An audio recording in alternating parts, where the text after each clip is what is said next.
Bonjour à tous.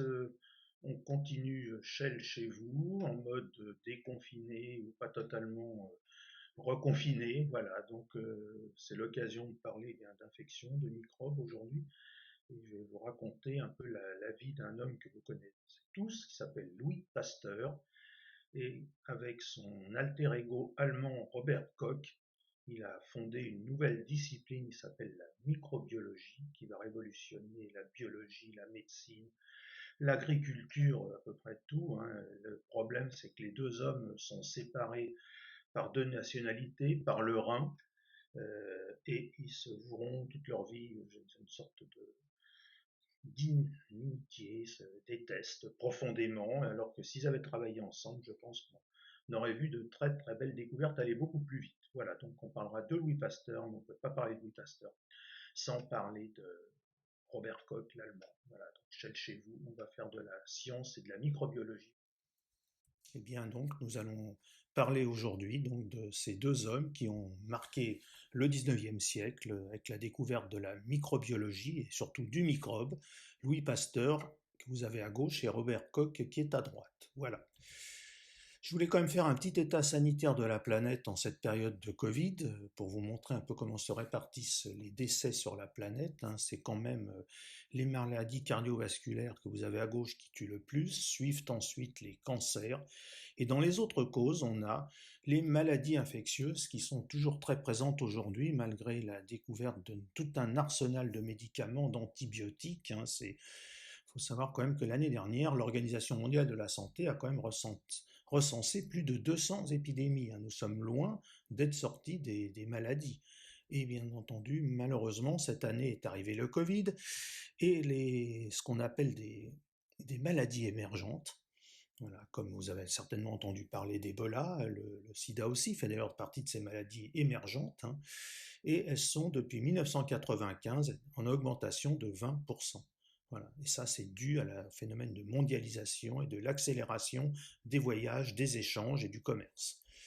Donc voilà notre Covid, je l'ai un peu transformé de façon humoristique avec un masque, mais il est bien présent et malheureusement souvent un peu mal expliqué. On vous le place, c'est quand même une maladie qui arrive en troisième position, ce qui est en train de s'animer sur l'écran, hein, aujourd'hui. C'est la troisième maladie infectieuse la plus mortelle de la planète, hein, derrière notamment la tuberculose qui est juste avant, et le sida qui arrive derrière, et la malaria qui arrive encore en position derrière. Donc c'est quand même 5000 morts par jour. Au mois d'avril, ça a été 7000, ce qui est loin d'être négligeable, et ça on en est aujourd'hui, à ce jour, à peu près à 300 000 morts en 5 mois. Donc c'est pas une maladie à négliger, elle est là, elle va rester, hein. Une maladie naît, vit, meurt, et elle va mettre beaucoup beaucoup de temps à mourir si elle meurt ou si elle ne meurt pas, puisque la grippe, elle, par exemple, si le Covid fait comme la grippe, eh bien on l'aura pour les restants de l'humanité, hein. Je vous montre le pic de croissance ici en avril. On est heureusement dans une descente, mais on est loin, loin, loin d'être sorti du problème, qui va certainement durer plusieurs mois, plusieurs années, et je pense qu'on restera dans cette vision du Covid pendant très, très, très longtemps. Savoir qu'il y a une vaccination qui est en cours d'essai, hein, de recherche, et le vaccin, c'est quand même la seule prévention, hein. Aujourd'hui, j'entends des gens qui disent ah oui, mais on va se faire vacciner. Maintenant, on dit ah ben oui, mais on ne se fera pas vacciner pour le Covid, comme on se fait mal vacciner contre la grippe, et le résultat, bien c'est ça. Ce petit bout de chou, il a la rougeole, c'est 140 000 décès par an, faute de vaccination, alors qu'on a un vaccin qui marche formidablement bien. Voilà. On va rentrer dans le sujet des maladies infectieuses et de Louis Pasteur. Alors, la maladie infectieuse, vous voyez cette image de la peste assez épinalesque, hein, où on voit un personnage derrière qui invoque le ciel. La maladie, c'était une punition divine, une fatalité, avant la découverte de Louis Pasteur et de Robert Koch. On ne savait pas à quoi c'était dû, donc on était puni pour ce qu'on avait fait. La maladie, c'était une punition. Voilà. Vous voyez sur cette tuberculose qui apparaît des ganglions sur cette personne, et le roi, pendant très longtemps, le roi avait le privilège de soigner, hein, de guérir ce qu'on appelait les écrouelles, et le roi étant d'origine divine, c'est que le roi était divin pendant la monarchie, donc il a la capacité, comme Dieu, de remettre une maladie, de soigner, et on emmenait les malades voir le roi. depuis Saint-Louis, que même Louis XIV, Louis XIII se sont prêtés à cette guérison des écrouelles. On disait le roi te touche, Dieu te guérit. Bien. Donc, un énorme folklore de superstition et de mauvaise connaissance. Je vais vous faire maintenant arriver Robert Koch, qui est à droite, Louis Pasteur, qui est à gauche. Ils ont en commun, c'est qu'ils sont myopes tous les deux, mais Louis Pasteur est cabotin, vous allez voir, donc il ne met pas de lunettes, ce qui fait qu'on a toujours l'impression qu'il avance pour voir. Les voici plus jeunes, là ils ont quand même gardé leurs lunettes. C'est l'époque où ils ont fait leur grande découverte, parce que je dis toujours à mes étudiants que Louis Pasteur n'a pas toujours été vieux. Voilà, il a été un jeune homme. Ce qui maintenant, je vais vous positionner, c'est l'histoire. 1822-1895, c'est Louis Pasteur. Et en dessous, Robert Koch, lui, va décéder en 1910. Donc il va survivre 15 ans à Louis Pasteur, ce qui fait qu'il aura d'ailleurs le prix Nobel. Les deux vivent sous un empire, l'empire prusse pour les Allemands et Guillaume Ier. Bien entendu, Pasteur, ses découvertes vont se faire sous Napoléon III. Et puis va arriver la capitulation de Sedan, la guerre de 70, ça va être le gouvernement en France de tiers, en Allemagne ça va être Bismarck, et les deux hommes vont être profondément marqués par le traité de Versailles, qui crée l'Allemagne, et qui crée aussi un gros désordre dans la tête de Louis Pasteur, qui est anti-allemand, et Robert Koch, pour lui, ça va être une victoire. Mais ce qu'auront ces deux hommes, c'est qu'ils verront de leur vivant leur institut créé, l'Institut Pasteur et l'Institut Robert Koch à Berlin. Voilà, le décor est posé avec les guerres. Maintenant, je vous emmène en 1885 faire un petit tour en Alsace, dans le Val de Villers, qui est en 1885 allemand, où un petit garçon qui s'appelle Joseph Meister est parti chercher chez le boulanger de la levure.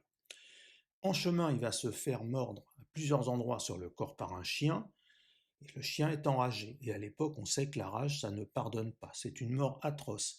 Et sa maman, Angélique Meister, a l'idée, avec le propriétaire du chien qui s'appelait Monsieur Vonnet, il va lui payer le train, elle va partir d'Allemagne, donc d'Alsace, pour aller à Paris rencontrer celui à l'époque, on dit à celui qui fait des miracles. C'est comme ça qu'on lui écrit rue d'Ulm, c'est Louis Pasteur. Vous imaginez cette femme qui n'était jamais sortie de son village, elle monte à Paris, elle va à la gare de l'Est, et à la gare de l'Est, elle demande où habite ce monsieur qui fait des miracles.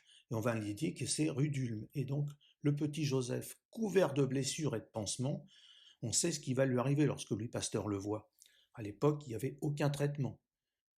La seule chose qu'on faisait pour les malades, c'est qu'en fin de vie, on les étouffait avec un oreiller.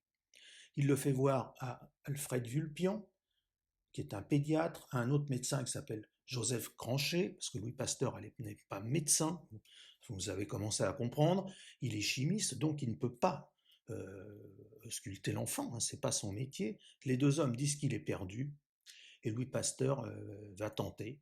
Il a à sa disposition le prototype d'un vaccin, et c'est le docteur Granchet qui va faire cette injection, qui est restée célèbre dans l'histoire, un petit Joseph Meister, on voit Louis Pasteur qui est en retrait derrière, c'est cette image qui a fait le tour du monde, qui a été devenue une image d'Épinal, on va regarder sur cette image la maman Angélique, avec sa coiffe alsacienne, on est dans une France revancharde contre l'Allemagne, vous imaginez qu'elle a pris le train depuis l'Alsace avec cette coiffe pas très pratique, hein, et le petit costume d'Alsacien du garçon, voilà comment ça va se transformer en légende, mais Louis Pasteur va devenir ce qu'on appelle aujourd'hui un saint laïque.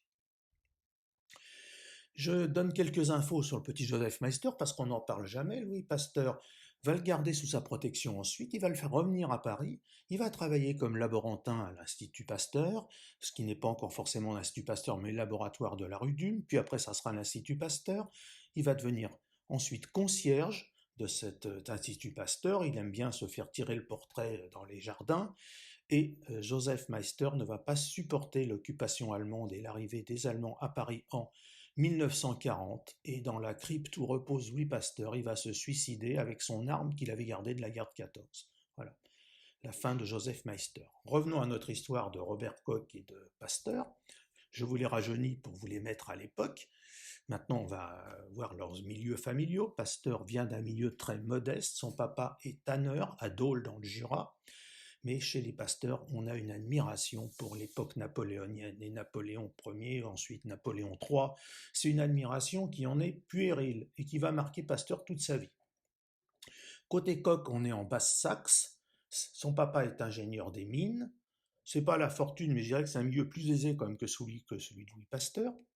Louis Pasteur, ses parents vont l'envoyer à la rue d'Ulm, à l'école normale, tandis que Robert Koch, lui, va partir à Berlin pour faire des études de médecine. Donc on va suivre ces deux hommes. Les deux vont avoir le fait qu'ils vont vivre sous des empires, que ce soit l'Empire allemand ou que ce soit Napoléon Ier ou Napoléon III. Donc ils sont profondément marqués par cette vision d'empire et ils auront aussi du mal à accepter après des formules de république.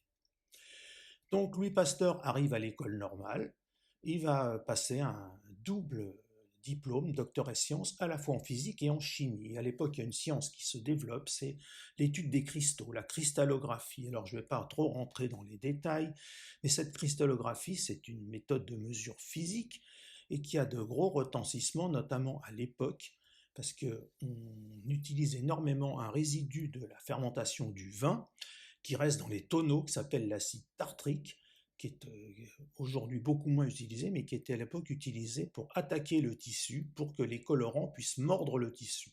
Voilà. Donc c'était un produit qui était très important pour l'industrie textile, et lorsque la fermentation du vin ne se passait pas bien, l'acide tartrique qui en résultait ne fonctionnait pas.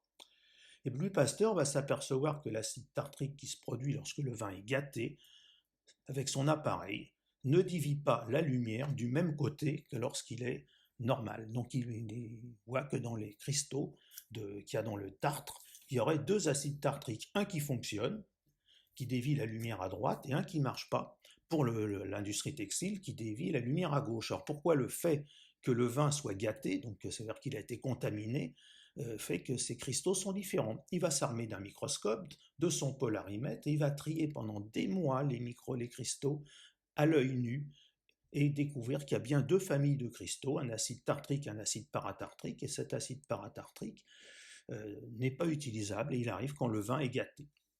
Donc il est très bien placé en 1848 pour les manifestations qui se sont produites à Paris. Il montre ses travaux à son patron, Monsieur Biot, qui lui dit « Mais qui a produit ces cristaux dans le vin gâté ?»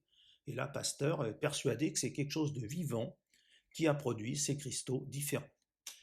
Comme il était un élève doué, on le nomme à Strasbourg professeur suppléant chimiste en 1849, où il arrive avec tout son matériel. Il a bien décidé de continuer à étudier les cristaux, donc Pasteur est bien chimiste, hein, quelquefois on le voit médecin, et il va continuer à travailler sur ce phénomène de dissymétrie, mais bien sûr on va le faire enseigner, et il va rencontrer, je vous dis, il est arrivé en janvier 1949 à Strasbourg, en 1800, le 28 mai 29, pardon, il épouse la fille du recteur, Marie Laurent. Certains y verront une carrière un petit peu rapide, voilà. Bon, qui restera toujours dans son ombre et qui l'aidera notamment dans ses travaux, mais sera toujours dans son ombre. Alors voilà une caricature de Pasteur comme enseignant. C'est un mauvais enseignant. C'est un excellent chercheur, mais c'est pas un bon enseignant. D'ailleurs, ça ne sera pas non plus un bon gestionnaire, et quand il va vouloir se lancer dans la politique, j'en parlerai pas aujourd'hui, mais ça va être une catastrophe aussi. Il est fait pour faire de la recherche. Donc ses étudiants le caricaturent.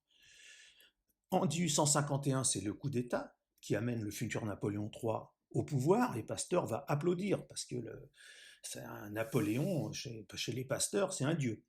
À l'époque, la société de pharmacie propose un prix de 1500 francs à toute personne qui arrive à transformer l'acide tartrique en paratartrique, et vice-versa.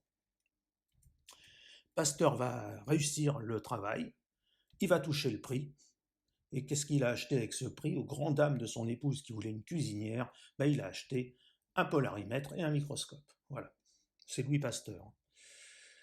Il commence à devenir célèbre, on l'envoie à Lille, hein, et à 32 ans, il est doyen, ce qu'on appelle des carrières fulgurantes. Et Pasteur va rester marqué par cette ascension, et pour lui, l'ascension sociale, il va essayer de le transmettre à ses enfants en disant « quand on travaille, on réussit ». Voilà. C'est un bel homme, hein, avec une sacrée stature, il impressionne, le voici d'ailleurs avec ses lunettes, hein. Et à Lille, bien sûr, il retombe dans ce que je vous avais parlé la dernière fois, dans le sucre de betterave, parce qu'avec le sucre de betterave, on a un résidu qui s'appelle la mélasse, avec cette mélasse, on fait de l'alcool. Rappelez-vous de ce que je vous avais parlé sur Monsieur Karl Achard, et de Lesser, Benjamin de Lesser. Donc, lorsque cette fermentation de la mélasse ne fonctionne pas pour faire de l'alcool, on a quelque chose qui sent mauvais, une fermentation ratée, et Pasteur va essayer de comprendre, ça lui rappelle ce qui se passait dans le vin gâté qui faisait de l'acide paratartrique, et il se lance dans l'étude de ce procédé qui est capital pour l'industrie du sucre et des sucreries, parce que l'alcool, on le commercialise. Donc il part dans les distilleries, équipé de son matériel, microscope, polarimètre, et il travaille sur place, nuit et jour. C'est son épouse qui écrit à sa famille, à Dole, Louis continue à travailler avec ardeur, il est plongé dans le jus de betterave. Voilà. Et Pasteur va découvrir que dans ce jus de betterave contaminé, qui ne fonctionne pas, il y a un phénomène qu'il va appeler la fermentation. Pour lui, la fermentation, c'est vivant, c'est la vie. Alors qu'à l'époque, la fermentation, c'était un phénomène purement chimique, voire mystique. Le prêtre bénissait le chai de jus de raisin, et quelques semaines après, le jus de raisin se transformait en alcool, mais personne ne se posait la question de ce qui se passait.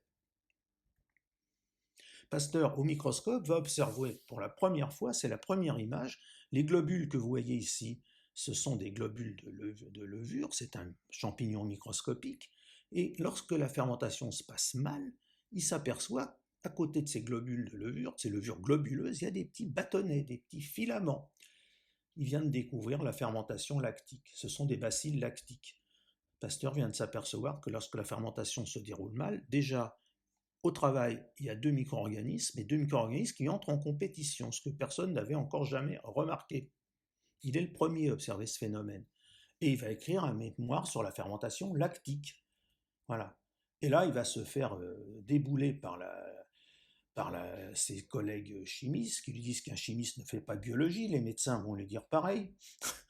Et l'Église aussi va lui dire que c'est un phénomène qu'on bénit, la transformation du sucre en alcool, parce qu'il n'a rien à y voir. Donc Pasteur va être un peu triste de cette vision qu'il a autour de lui, de ce retour, parce qu'à l'époque, on prône la génération spontanée, même des personnages comme Lavoisier. Mais en France, c'est le Normand Pouchet, ou l'Allemand Liebig, qui sont qui prône cette génération spontanée qui dit que le vivant naît de la matière inerte. Et ça avait été prouvé déjà dès le XVIIe siècle par un savant hollandais qui avait fait une expérience. Il avait pris une jarre en terre cuite, il avait mis son linge souillé de sueur avec des grains de blé. Il avait enfermé ça dans un placard 21 jours. Il avait ouvert le placard au bout de 21 jours. Il y avait des rats et des souris. Il avait démontré que le vivant était né de la matière inerte. Alors bien sûr, ça paraît folklorique aujourd'hui, mais c'est la vision du XVIIe. Au XVIIIe siècle, un Italien qui s'appelait Redi avait montré que ça ne marche pas si bien que ça. On pensait que, par exemple, les vers, les larves de mouches, les asticots naissaient spontanément de la viande qui pourrissait. Donc il a montré l'inverse. Il prend un récipient, il met de la viande, les mouches s'installent, pondent, la viande est gâtée. Il fait la même expérience, il ferme avec un bouchon, il recoupe ce bouchon de gaz, après, les mouches ne rentrent pas. En revanche, elles pondent sur la gaz. Donc le phénomène de génération spontanée n'existe pas pour les animaux, ça c'est prouvé. Mais on va le conserver pour les micro-organismes. Lavoisier va expliquer que le sucre se transforme en alcool sans le curer, hein, mais par l'action de la levure, et la levure pour lui c'est un phénomène chimique. Pasteur va prouver l'inverse, il va dire que le sucre se transforme bien en alcool, ça ne remet pas ça en question, et en gaz carbonique. Je vous rappelle quand même que c'est Lavoisier qui a découvert le gaz carbonique, mais pour lui la levure c'est un être vivant, il l'a montré au microscope. Et il y a des levures dans l'atmosphère. Pour Pasteur, elles circulent, des bacilles, des bactéries, il les dessine. Et en 1858, il est revenu à Paris à l'école normale. Il a une petite soupente, on peut dire, sous le toit de l'école normale où il enseigne.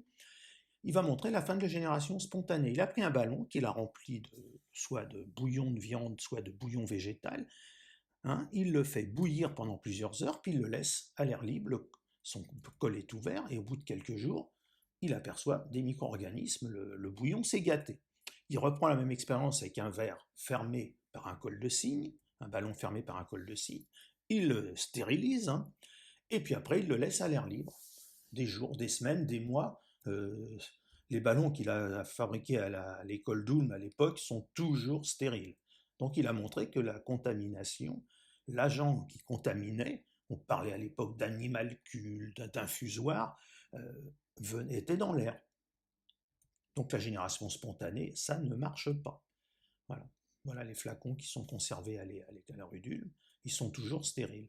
Et c'est cette image qui va rester d'Épinal aussi, de Louis Pasteur, avec son épouse en retrait derrière, qui surveille avec attention les travaux de son mari qui a un flacon contaminé et un flacon stérile. C'est comme ça que la presse voit aussi l'image de Pasteur va fonctionner. C'est l'époque où ça remue sous les chapeaux. C'est l'époque, on est en 1859, où Charles Darwin sort son ouvrage L'origine des espèces, qui parle d'évolution, de transformation, qui est complètement hérétique à l'époque, où on pense que les espèces ont été créées uniques, parfaites par Dieu, et qu'elles n'ont pas pu se transformer. Ce qui est dommage, c'est que Pasteur et Darwin n'aient jamais travaillé ensemble, parce qu'ils auraient pu avancer énormément. Comme Pasteur est célèbre, Napoléon III va faire appel à lui. La France n'est plus en guerre avec l'Angleterre. L'Angleterre est son premier client pour le vin. Et le vin, la plupart du temps, se transforme en vin aigre. Il tourne pour donner du vinaigre. Pas très terrible pour le vendre aux Anglais.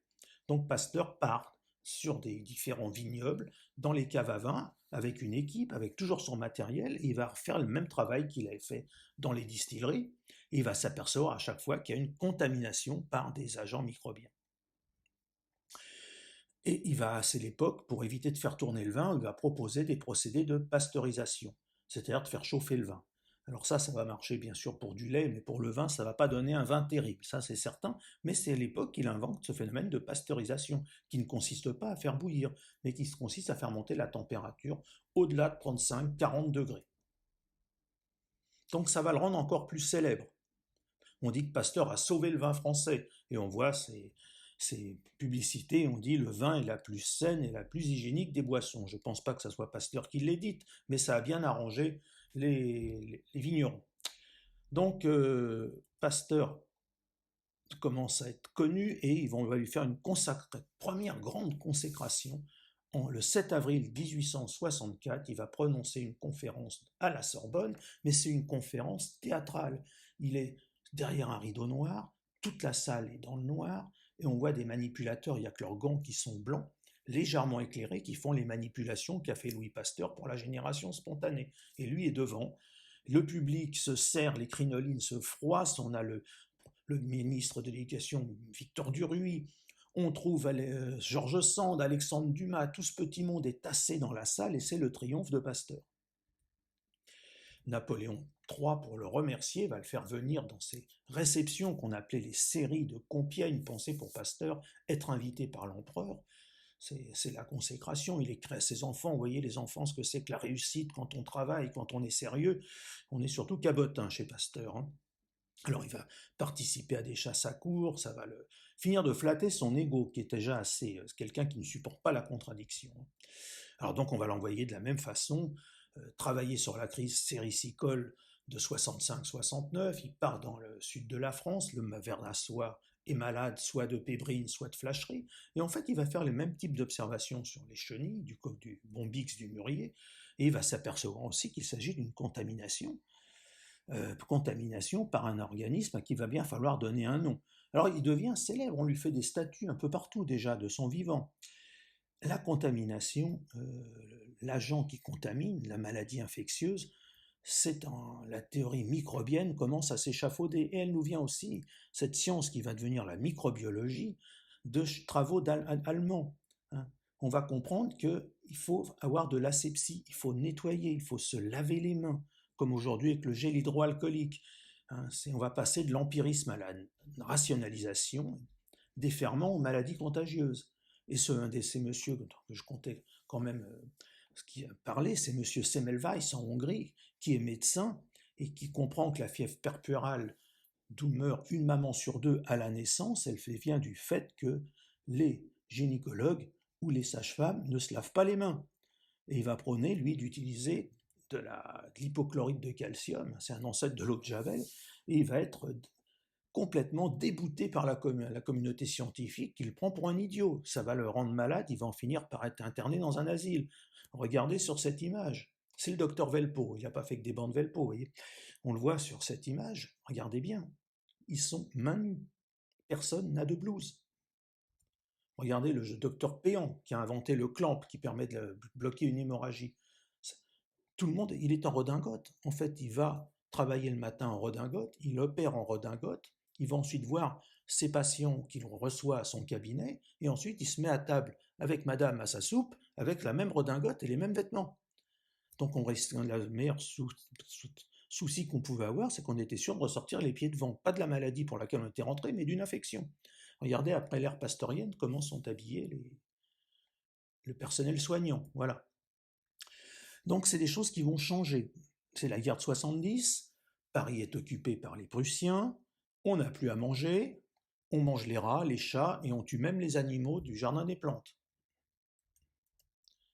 C'est la capitulation des armées françaises, notamment l'armée du général Bourbaki, qui va se rendre en Suisse, aux Suisses.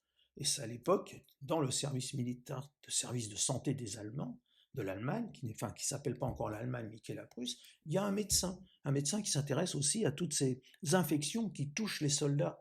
C'est Koch.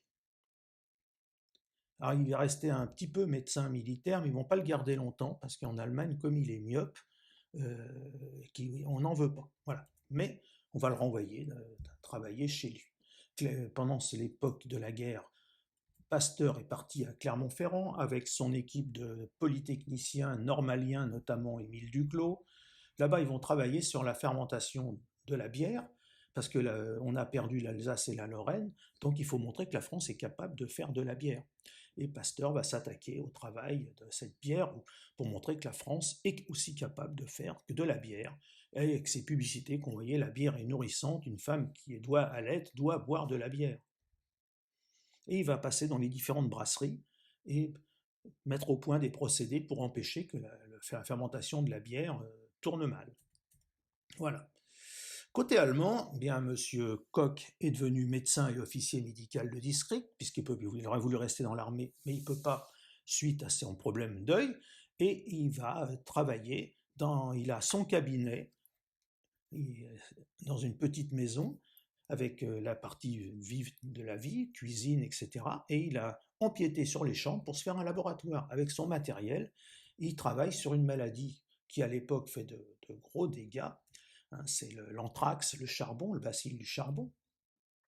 Et en 1876, il va écrire un article comme quoi il y a un agent microscopique à l'origine de cette maladie. Ça, il l'a découvert dans le labo attenant à la cuisine. Voilà. Alors, cet agent pathogène, il faut bien lui donner un nom. Alors, c'est en 1878 que ces deux hommes, à gauche M. Cédillo et à droite M. Littré, vont donner un nom à ce qu'on appelait des ferments, animalcules, germes, infusoires, bactéridies, vibrions. Il y aura un seul mot, ça sera le mot microbe. Voilà, vous voyez la tête des deux messieurs, on n'avait pas vraiment envie de leur taper sur le dos. Pasteur continue ses travaux. Et il faut qu'il essaye de montrer qu'en France aussi, Koch a isolé le bacille du charbon, il va essayer de s'attaquer à une maladie qui dévastait les élevages, le choléra des poules. Donc il a son équipe toujours de Chamberlain, de Duclos, auquel s'est rajouté Émile Roux, que vous connaissez tous parce qu'il y a des rues Émile Roux partout. Et le but, c'est d'essayer pour Pasteur de cultiver le microbe. C'est là où il va travailler de façon opposée à Koch. Pasteur est chimiste, Koch est médecin. Et ce qui est assez incroyable, c'est que Pasteur va faire de la biologie, alors que Koch va faire de la chimie pour caractériser les micro-organismes. Voilà. Donc Pasteur travaille sur des milieux de culture, c'est l'humeur aqueuse de l'œil, qui est stérile bien sûr, de l'urine neutralisée à la soude ou à la potasse, ou des bouillons de muscles de poule chauffés. Il faut cultiver le microbe pour essayer de comprendre comment il se reproduit et le conserver vivant le plus longtemps. Donc on va utiliser comme réservoir animal le cobaye, le cochon d'Inde, je vous en ai parlé avec Parmentier, le lapin, la poule, les animaux qui ne prennent pas beaucoup de place, qui se reproduisent rapidement et qui ne demandent pas trop à nourrir. Et le bouillon de muscle est utilisé pour travailler sur le choléra des poules.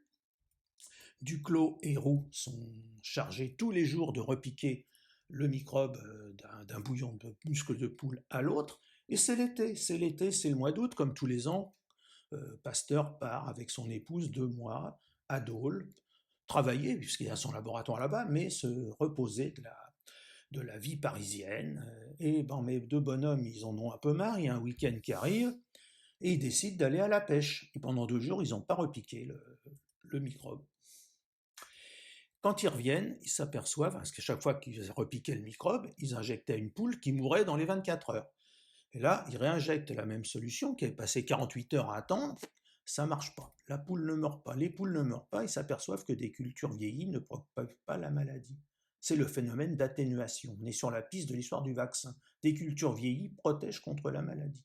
C'est une découverte capitale. Mais comment expliquer ça au chef quand il va revenir de vacances? On a été 2 jours à la pêche et on a laissé nos cultures. Je ne sais pas comment ils se sont débrouillés, l'histoire ne le raconte pas. Donc on s'aperçoit que des réservoirs vivants conservent et transportent les microbes.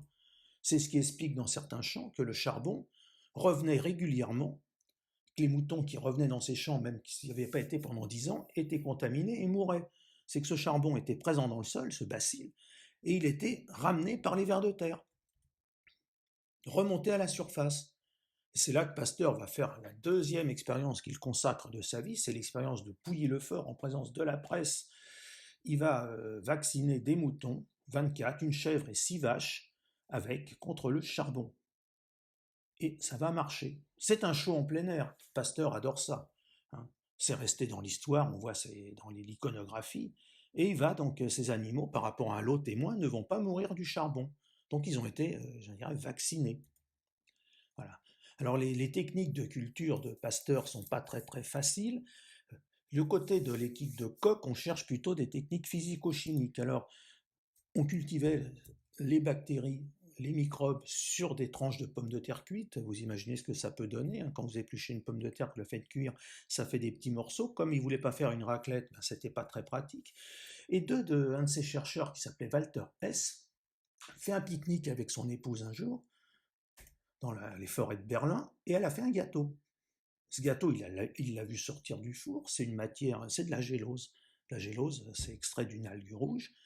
Il dit c'est ça tenu au four, on pourrait s'en servir comme culture pour les micro-organismes. Voilà, c'est comme ça que va naître la culture sur gélose, c'est une algue rouge qui donne ce gélifiant. À ne pas confondre avec les gélatines que vous achetez pour faire de la cuisine. Et puis il a un de ses amis qui s'appelle Monsieur Julius Petri, qui est verrier et qui fabrique ces petits récipients, ces petites boîtes, des boîtes de pétri, comme on appelle aujourd'hui, on en consomme des millions sur la planète. Boîte de pétri plus gélose, c'est ce qui est utilisé tous les jours pour caractériser les micro-organismes et les faire pousser. Je vous ai dit, Koch est médecin, mais il va utiliser la chimie allemande, Bayer, qui fabrique des colorants. Il va montrer qu'on peut colorer de façon différente dans un crachat de personnes ayant la tuberculose. On peut observer l'organisme, l'agent microbien en rouge, et les cellules en bleu de l'homme. Donc une coloration différentielle. Et ça va être présenté à un congrès de médecine à Londres. Et les deux hommes se rencontrent pour la première fois. Ils croisaient le fer dans des publications. Pasteur raconte son expérience de Pouilly-le-Fort, qui sera critiquée par Koch, et Koch présente à Pasteur ses boîtes de pétri et ses milieux de culture, et Pasteur répondra, c'est peut-être un jour, évidemment, ça pourra peut-être un jour servir, éventuellement. Bon, donc les choses n'avancent pas entre les deux. Robert Koch a constitué une équipe pluridisciplinaire, hein, et il va, grâce à ça, isoler le bacille de la tuberculose en 1882. Ça va donner un coup de morale à Pasteur. 1883, c'est le choléra. Alors le choléra, il a frappé en France tous les ans quasiment au XIXe siècle. Il y a certaines fois où il tuait en un été 30 000 personnes à Paris, 30 000 personnes à Londres. Hein, c'est une maladie qui provient de l'eau souillée. Hein, c'est une maladie qui existe toujours dans le monde, hein, malheureusement, qui arrive après les tremblements de terre lorsqu'on n'a plus accès à l'eau. Le choléra est en Égypte, donc tout le monde, les deux équipes de recherche partent. Sauf que Robert Koch, lui, a un bateau équipé avec un laboratoire, donc il part en Égypte en bateau. C'est l'époque où l'Égypte pratique pour la première fois le confinement, le mot commence à arriver, et Thuillier et Émile Roux à gauche, Thuillier à droite, les deux chercheurs de l'Institut Pasteur arrivent à Alexandrie. Il faut tomber sur des malades qui sont quasiment en train de mourir pour faire des prélèvements, mais qui ne sont pas encore morts. Et à force de jouer à ce travail-là, d'une part, l'épidémie de choléra a commencé à disparaître, hein, c'est le propre de toute épidémie, donc ils arrivent trop tard, les Français, les Allemands aussi, mais Thuillier, lui, ne reviendra pas parce qu'il est contaminé et il meurt sur place. C'est un échec pour les Allemands, c'est un échec cuisant aussi pour les Français qui ont perdu un de leurs chercheurs. Quant à Robert Koch, on lui télégraphie que la maladie est en Inde. Les Français, c'est trop tard pour eux. Il prend le bateau, il passe le canal de Suez, et le voilà en Inde, à Calcutta. En 1884, il va trouver des personnes suffisamment encore vivantes pour faire des prélèvements et isoler pour la première fois le bacille Coma bacillus, qui est le bacille du choléra. Il a gagné. Ça va être une déconfiture pour l'équipe de Pasteur. Quant à l'équipe de Koch, elle est renforcée, et du coup, on crée l'Institut d'hygiène de Berlin à la même époque. Voilà. Koch va voyager partout. Il va devenir célèbre. Et il aime bien, comme Pasteur, se faire tirer le portrait. En 1896, il est en Afrique pour une épidémie de peste porcine. Et on le voit partout. Hein. Il se fait photographier, tirer le portrait, c'est aussi une forme de culte de la personnalité. Alors la vaccination, bien, elle va commencer à rentrer dans l'ère du temps. Hein, tout le monde connaît l'histoire de Jenner, cet Anglais, qui s'est aperçu que les personnes qui étaient en contact avec cette maladie qui touchait les personnes, le pis des vaches, et lorsqu'on touchait ces plis, on avait des pustules, et ces pustules de vaccine vous épargnaient, vous protégeaient contre la variole. Voilà. Donc cette vaccination croisée, c'est ce qui va lui donner l'idée de vacciner contre la variole en utilisant cette maladie qui infectait les personnes qui travaillaient notamment dans les laiteries ou qui triaient les vaches tous les jours. C'est comme ça que la vaccination va fonctionner. Et Pasteur, elle existe déjà en France depuis longtemps. Je t'en ai parlé de Parmentier qui avait fait vacciner les armées napoléoniennes contre la variole. Pasteur décide de frapper un coup, la rage. La rage, elle tue pas beaucoup, mais elle fait très mal, puisqu'on n'en sort pas. Donc il va collecter des chiens enragés à Paris, et ça ne manque pas.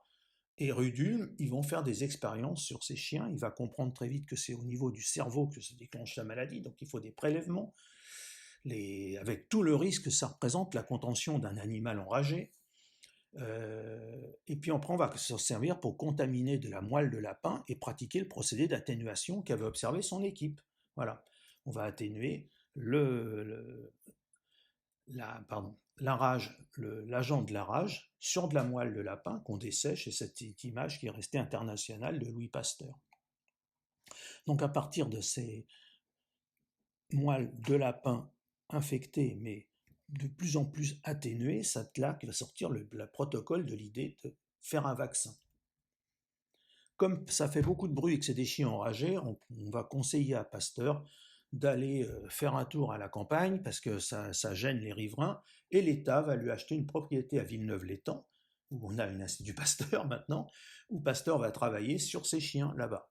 Et il va mettre au point ce procédé de vaccin.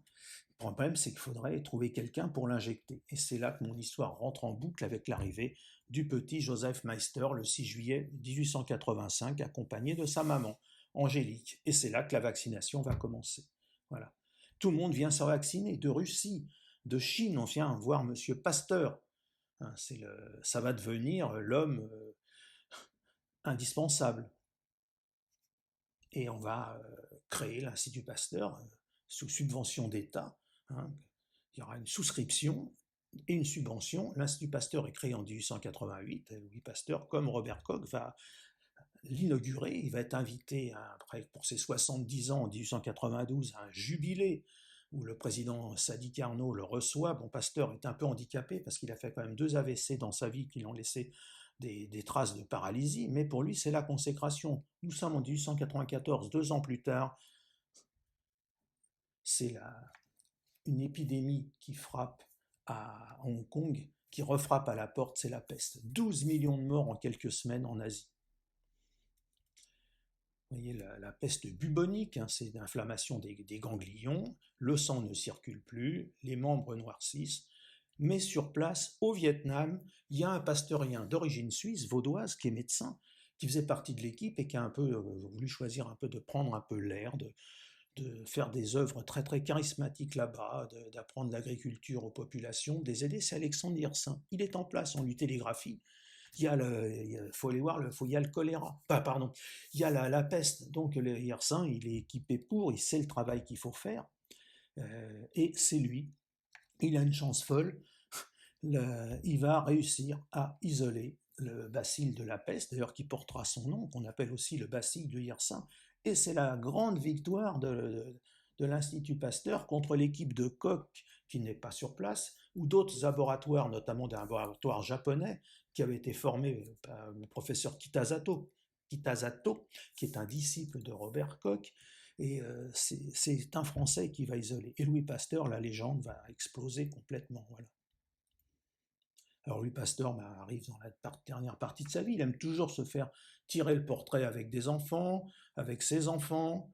C'est une personne maintenant très âgée qui est dans sa propriété de Villeneuve-l'Étang.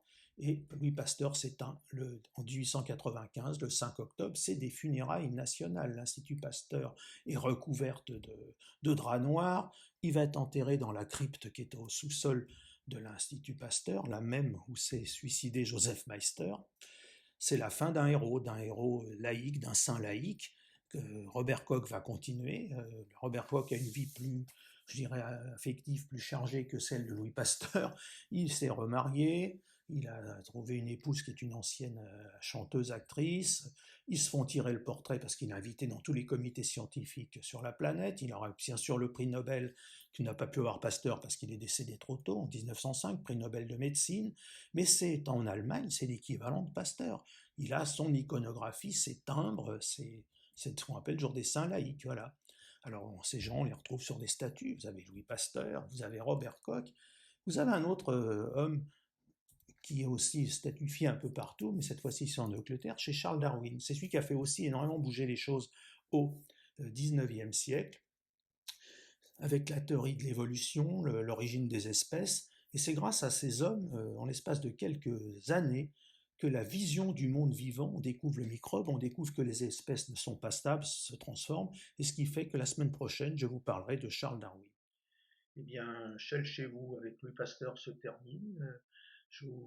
Petit ouvrage que je vous conseille d'Éric Orsena qui s'appelle La vie, la mort, la vie. Éric Orsena, c'est un académicien qui occupe actuellement la place, le fauteuil de Louis Pasteur et qui a raconté une histoire assez gentille et caricaturale de Louis Pasteur à Dole, qui avait son laboratoire attenant à sa chambre. La porte entre le laboratoire et sa chambre était toujours ouverte, mais entre sa chambre et celle de son épouse, qui faisait chambre à part, était fermée à clé. Voilà, ces personnages qui ont des histoires. La semaine prochaine, on va parler donc de ce naturaliste anglais qui a fait bouger les cervelles, qui est toujours sujet à controverse, c'est Charles Darwin.